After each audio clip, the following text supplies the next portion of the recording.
This news is funded by viewers like you. Please support our work at democracynow.org/give. We begin today's show with what we know about the two apparent attacks that unfolded in the U.S. on New Year's Day and the response so far. The FBI has identified the driver of the Tesla Cybertruck that exploded outside the Trump International Hotel in Las Vegas Wednesday morning as 37-year-old Matthew Livelsberger of Colorado Springs. He died from a self-inflicted gunshot wound to the head moments before his rented car, packed with fireworks and fuel canisters, burst into flames, injuring 7. Livelsberger was an active-duty member of the Army. He was a Green Beret and Special Forces Master Sergeant.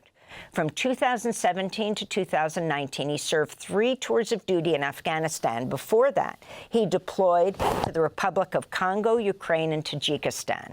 Livelsberger was on leave from his base in Germany. FBI Special Agent Spencer Evans said Thursday investigators are still searching for a motive. We know we have a bombing, absolutely, and it's a bombing that certainly has factors that raise concern. It's not lost on us that it's in front of, of the Trump building, that it's a Tesla vehicle, but we don't have information at this point that definitively tells us or suggests it was because of this particular ideology or any of the reasoning behind it. The FBI says it has not found a link between the Las Vegas man and the suspect in the New Orleans attack earlier, just a few hours earlier on New Year's Day. Both men served in the U.S. Army, including overlapping assignments at Fort Bragg in North Carolina, what it used to be called. But there's no evidence they knew each other. President Biden Wednesday said the FBI had named 42-year-old Texas-born U.S. citizen, U.S. Army veteran Shamsuddin Jabbar as the suspect who rammed his pickup truck into throngs of revelers on Bourbon Street early Wednesday, killing 14. I've directed them to keep looking. The individual who rented the truck that exploded in Las Vegas also served as active duty U.S. Army. And the FBI is working with the Department of Defense on investigating, including the service members' possible motives and all those he worked with. Jabbar had posted 5 videos to social media in the last few hours before the attack, pledging allegiance to ISIS and discussing plans to kill his family. Both Jabbar and Livelsberger were divorced. CNN reports Jabbar's second wife had a restraining order against him during their divorce case. Meanwhile, in recent months, Livelsberger had reportedly removed pictures of himself from Facebook in which he proposed to his partner and cradled his newborn baby in his arms. On Thursday, President-elect Donald Trump blamed what he called Biden's open borders policy for, quote, radical Islamic terrorism, in apparent reference to the New Orleans attack. President Trump said once again that people coming from outside of the country were more dangerous than people at home. Soon after, President Biden said that the Texas man was a U.S.-born Army veteran. Meanwhile, Trump's incoming senior director for counterterrorism, Sebastian Gorka, also responded to the New Orleans attack. Gorka advised Trump in his first term, but was pushed out after The Forward revealed he once had ties to a Hungarian far-right Nazi-allied group and that he supported an anti-Semitic racist paramilitary militia in Hungary while he served as a Hungarian politician. Gorka spoke on the right-wing news outlet Newsmax. You need to understand, every single one of our Newsmax viewers, you are on the front line of the war against global jihadism. It's not just our tier 1 operators. It's not just the guys at Dam Neck, the SEALs, or the guys over the wire at Bragg. You, like the people on Bourbon Street, are on the front line. So be aware, keep your head on a swivel. And if you hear people doing strange things, acting peculiarly, apparently this individual converted to Islam last year, you need to also share that information. For more, we're joined by Mike Preisner, an Iraq War Army veteran who's been watching these developments closely. He previously co-founded March Forward, an anti-war group of veterans and active service members, and worked with Veterans for Peace, and another group called About Face. He still works as a GI organizer. Michael Preisner joined the U.S. Army in 2001 when he was 17 and left the military in 2005. His company participated in the 2003 U.S. invasion of Iraq, where he served for a year. He hosts a podcast for service members called Eyes Left. In June, his report for the Empire Files was headlined "Dozens Quitting U.S. Military Over Gaza in Protest, Voices of Hidden Unrest Within the Ranks." Mike Preisner, welcome to Democracy Now! Thank you for joining us from Portland, Oregon. If you can start off by responding to these two attacks. Now, again, the authorities say they see no connection between the two. They think both men acted alone. They did use the same app to rent their cars. Livelsberger rented in Denver an EV, one of those Tesla Cyber trucks, which looks like a tank. And you have Jabbar, who launched this attack in New Orleans, used his car as a weapon, his EV pickup truck. But both men were in the military. You have Livelsberger, a Green Beret, and you have Jabbar, who was in the military for more than a decade, now a military veteran. Talk about what took place on New Year's, Mike. Right. Well, both of these incidents and individuals seem quite different, other than the fact that both of them seem to be triggered by relationship issues. But the main thing that links them is the fact that military service is now the #1 predictor of becoming what is called a mass casualty offender, surpassing even mental health issues as a profiler. You know, there are many different consequences of having a massive military empire, the biggest humanity has ever seen, both in its sheer size, its expanse around the world, one that is constantly engaged in endless and morally indefensible wars around the world. And one of those consequences is the violence abroad coming back against people at home. Livelsberger, of course, his career was one of killing. And then, you know, the New Orleans attacker says he was inspired by ISIS.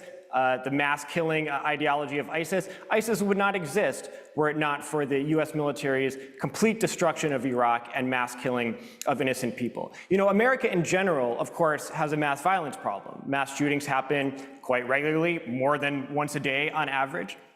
And that the reasons for that are linked to U.S. militarism, both in that kind of cultural domination of a country that glorifies violence and exports violence, but more so a government that is presiding over a country with deep and extreme social problems, which it refuses to address while having a blank and endless check for militarism abroad and an ever-increasing budget for the military-industrial complex. And so this gives rise to an extreme amount of social problems in our society that are rooted in things like alienation and inequality and desperation and despair and hopelessness. And then so the U.S. military comes in and for the purposes of recruitment must target people who are most impacted by those social problems.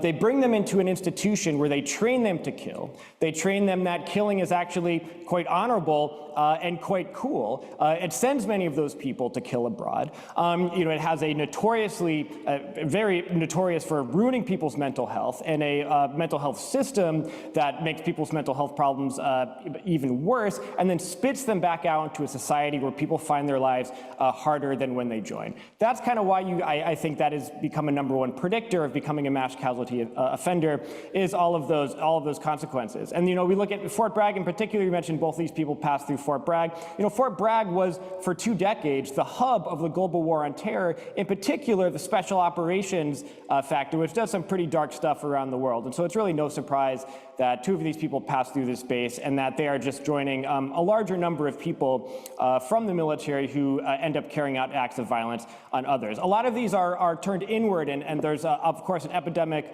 of suicide and drug addiction and alcohol addiction and overdoses and things like that. But of course, when you have a scenario like that in our society, some number of those people will, instead of self-destruction, will move to the destruction of others, which is what we've seen with these 2 individuals. And again, Fort Bragg is now called Fort Liberty because Bragg was an enslaving Confederate general, Braxton Bragg, a Confederate officer in the U.S. Civil War, and like a number of bases, it has been renamed. You talk about the violence, also an epidemic of violence against women on these bases. And it's always interesting in these mass casualty events, whether you're talking about a mass shooter in a school like Sandy Hook, to look at the attacker's relationship with women in the past. I mean, you have the Sandy Hook shooter killed his mother before, but often when domestic violence isn't taken seriously, you see the escalation of the violence, Mike. Absolutely. I mean, and this is a problem that's endemic to the military as well. I mean, Fort Liberty, it's high rates of domestic violence, of murders even. Seth Harp, who's another anti-war Iraq War veteran, has also done really important work on this. And so, yes, I mean, there is, of course, many indicators. I mean, it comes back to this idea that we have this mass violence problem. There are many ways that the government could be stopping this, could be taking measures to get to the root of these things, but instead it just exacerbates them. And of course, the U.S. military is, there's so many cocktails in our society that allow these things to bubble over into violence against other people. The military is just, one of the stronger cocktails that exists. And let's talk about Livelsberger, what we understand now happened. He's the Green Beret who drove that Cybertruck that blew up in front of the Trump Hotel in Las Vegas. Apparently, he died of a self-inflicted bullet wound. Can you talk about soldier suicides? Well, I mean, it's an epidemic, and it has been for a long time. I mean, it's something that, especially was exacerbated when the Iraq and Afghanistan wars began. You have people like Livelsberger who, deployed many, many, many times.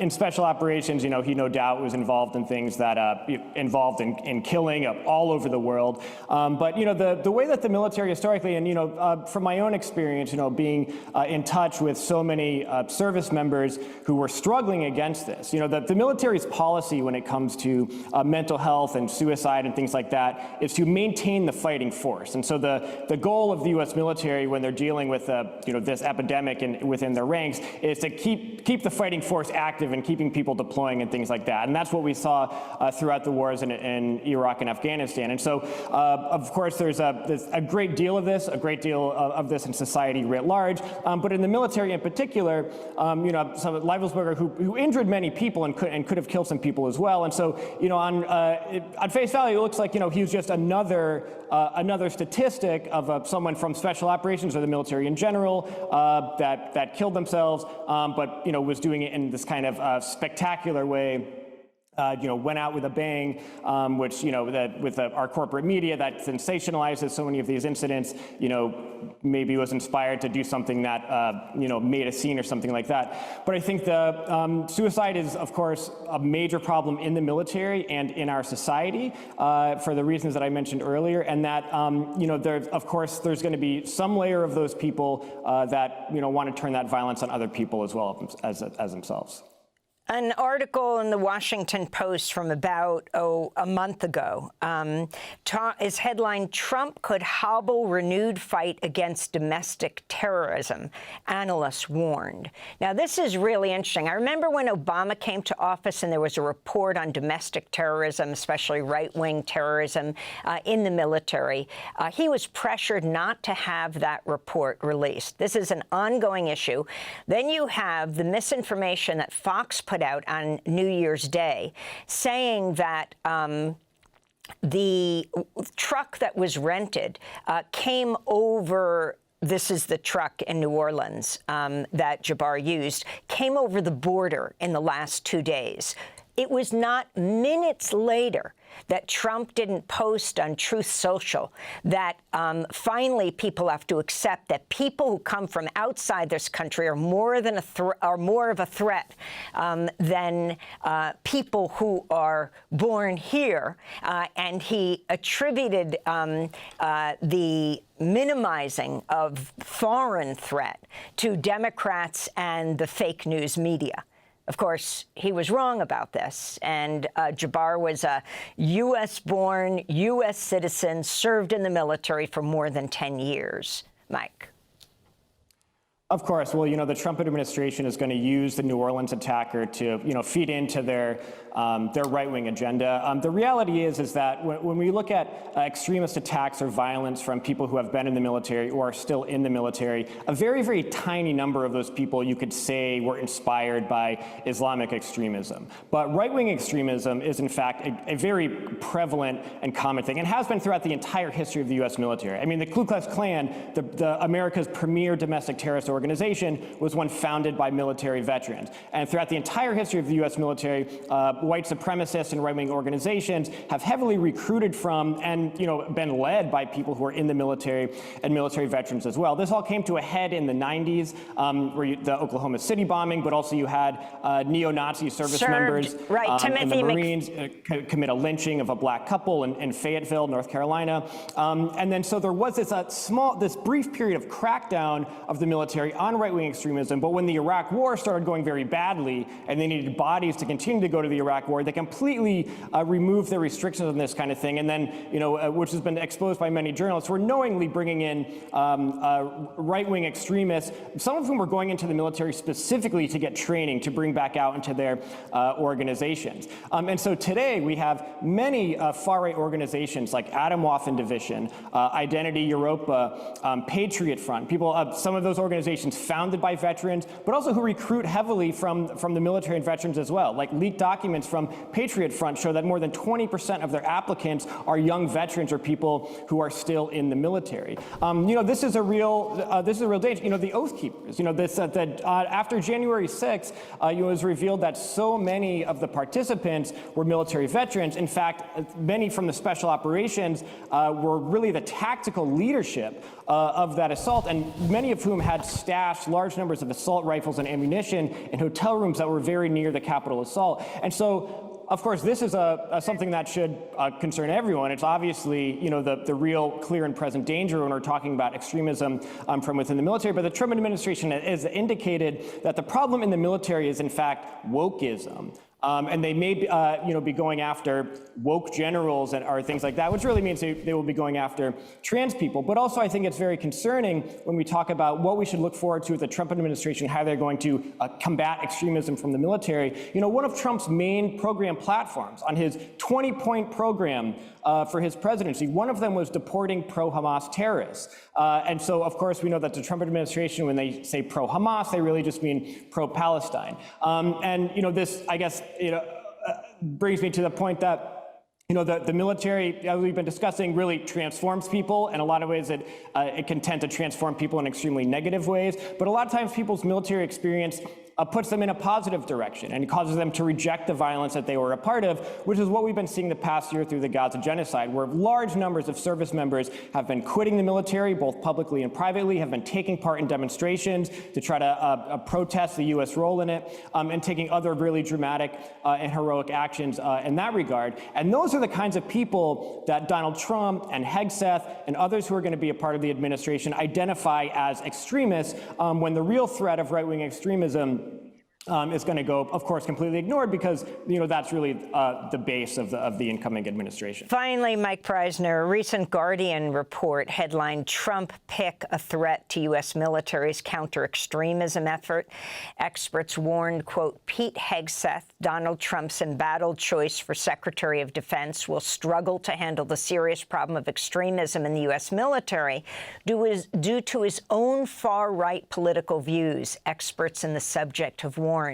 The piece quotes Christopher Goldsmith, an Iraq War veteran, CEO of the nonprofit watchdog Task Force Butler, saying, quote, I think it's going to be an absolute disaster. Pete Hegseth is a domestic extremist, he said. The Guardian goes on to note, quote, Hegseth, an Iraq and Afghan war veteran, was barred from attending Joe Biden's 2021 inauguration after a fellow National Guardsman accused him of being an insider threat and an extremist with problematic tattoos.